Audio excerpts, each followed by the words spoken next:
अत्यंत मोठी बातमी आहे। पुण्यामध्ये दिवसाढवळ्या एक हत्या झाल्याची बातमी समोर येते। धारधार शस्त्र वापरून हत्या झाल्याची बातमी येते। गेल्या अनेक दिवस पुण्यामधनं गुन्हेगारीच्या घटना वाढतायत, तेव्हा आता पुण्यामधनं एक मोठी बातमी आहे।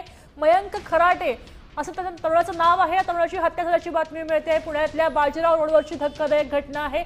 आत्ताची घटना आपण पाहू शकतोय। पुण्यामध्ये बाजीराव रोडवर दिवसाढवळ्या एकाची हत्या झालेली आहे।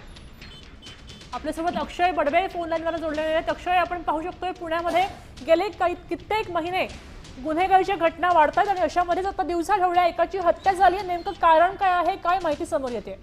निश्चित आपण बघू शकतो की पुण्यातील कोंढवा प्रकरण ताजं असतानाच आता पुण्यातल्या अतिशय मुख्य प्रवाहातला रस्ता असणाऱ्या बाजीराव रोडवर एका तरुणाचा खून झाल्याची माहिती मिळतेय। अगदी हे ताजे व्हिडिओ आहेत आणि काही वेळापूर्वी ही घटना घडल्याची प्राथमिक माहिती आहे। हा जो तरुण आहे तो संबंधित आंबीलोडा परिसरात राहतो आणि नेमकं हे कृत्य कोणी केलं आहे याचा तपास घेण्यासाठी पुण्यातील पोलिसांचं दल जे आहे, पथकं जे आहेत ते रवाना झालेली आहेत। अगदी दिवसाढवळ्या ही घटना घडल्यामुळे एकच खळबळ संपूर्ण शहरात माजल्याचं आपल्याला पाहायला मिळतं आणि त्याशिवाय जो ऍक्सिडेंटचा ही संपूर्ण घटनेचा स्पॉट आहे, त्या स्पॉटवर आपण जर बघितलं तर एक धारदार शस्त्र सुद्धा आढळून आलंय आणि घटनास्थळी जे वरिष्ठ पोलीस निरीक्षक आहेत, पोलीस अधिकारी आहेत, ते देखील आता दाखल झाल्याची प्राथमिक माहिती आहे। नक्कीच अक्षय, धन्यवाद सविस्तर माहितीसाठी। आपण पाहू शकतो या ठिकाणी आता सीसीटीव्ही सुद्धा असेल, तपास पूर्ण सुरू होईल आणि आपल्याला अधिक माहिती लवकरच मिळेल।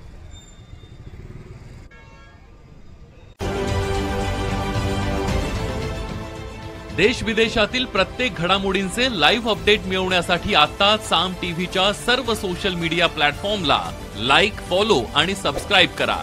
तसंच सर्व नोटिफिकेशनसाठी बेल आयकॉन प्रेस करायला विसरू नका।